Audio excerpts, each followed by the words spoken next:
Parce que notre démocratie en a besoin. Aujourd'hui, il n'y a pas une semaine qui passe sans une affaire d'un lanceur d'alerte. Et la question qui se pose à nous, c'est comment on protège ces femmes et ces hommes lanceurs d'alerte dans notre démocratie et quelle juste place on leur donne.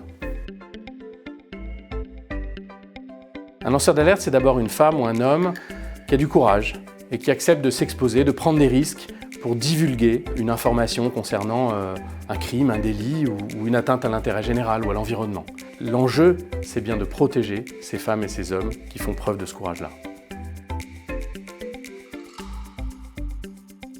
Alors cette loi s'intéresse à chacune des étapes du lancement d'une alerte pour mieux protéger les lanceurs d'alerte. Pour être très concret, aujourd'hui, si dans votre entreprise vous voulez lancer une alerte, vous êtes d'abord contraint par la loi de la divulguer en interne de l'entreprise. Demain, dans cette loi, on crée un canal externe, une possibilité d'aller directement vers des autorités indépendantes qui auront d'une part la mission de traiter ces alertes, mais en plus qui en auront l'obligation dans des délais impartis.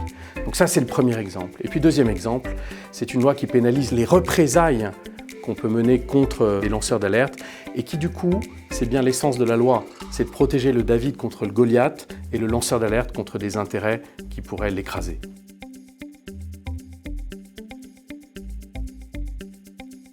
Ce texte, il a fait l'unanimité à l'Assemblée nationale, tous partis politiques confondus. Et en fait, ce texte, c'est le résultat d'une méthode à l'alsacienne. Beaucoup de travail, beaucoup de dialogue avec la société civile, les associations, les représentants des entreprises, mais aussi avec tous les parlementaires de tous les partis politiques.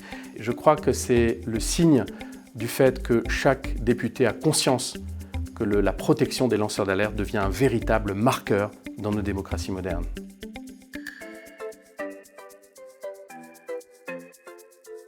Mais en fait, une fois que cette loi a été votée, il y a beaucoup de gens qui sont venus me voir en me disant « ta loi elle est utile parce que je suis lanceur d'alerte ». Et en fait, j'ai l'impression, j'ai le sentiment qu'il y a une véritable libération de la parole sur le sujet. Il n'y a pas une semaine qui se passe dans l'actualité sans qu'il y ait un sujet sur les lanceurs d'alerte. Et je crois qu'on est tous conscients, vous et moi, dans notre vie de tous les jours, que chacun d'entre nous peut un jour se retrouver dans une situation de lancer une alerte. Donc je crois que c'est une loi qui nous concerne tous en tant que citoyens.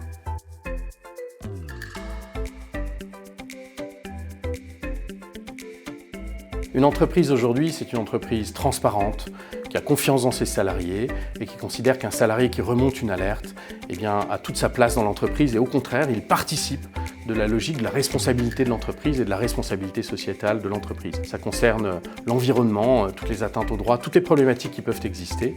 Il faut les gérer dans la transparence et dans la confiance. Et je crois que c'est un message en tant qu'ancien chef d'entreprise auquel tous les chefs d'entreprise sont très sensibles.